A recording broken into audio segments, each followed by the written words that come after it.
अल्हम्दुलिल्लाह वस्सलातु वस्सलामु अला रसूलिल्लाह अम्मा बाद। अहले बिदात के साथ उठना बैठना हमारे लिए मुसीबत का बाइस बन सकता है। इसीलिए सलफ़ सालिहीन ने ऐसे लोगों के साथ उठने बैठने से मना फरमाया है, क्योंकि आप उनके साथ उठने बैठने की वजह से या ख़ुद उनकी बिदात में मुब्तला हो जाएंगे या सुन्नत के मामले में हैरत और शक में पड़ जाएंगे, क्योंकि वो शकूक व शुबहात डालते रहते हैं। और ज़ाहिर बात है कि दोनों ही शर हैं। और इमाम हसन बसरी कहते हैं कि अहले बिदात के साथ ना उठा बैठा करो, उनसे ना बहस करो और ना ही उनकी बातें सुनो।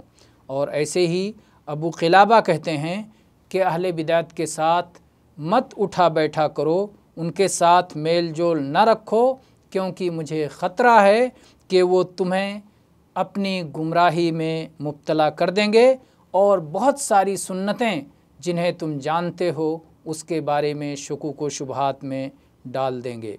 ऐसे ही इमाम इब्न मुबारक और इमाम फ़ुज़ैल इब्न अयाज़ ने भी कहा है कि अहले बिदात के साथ बैठना ये निफाक की निशानी है, निफाक की अलामत है।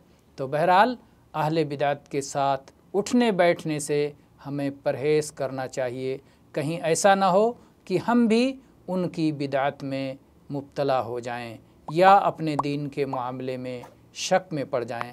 अल्लाह ताला हमारी हिफाजत फरमाए। आमीन व आखिरु दावाना अनिल हम्दुलिल्लाहि रब्बिल आलमीन।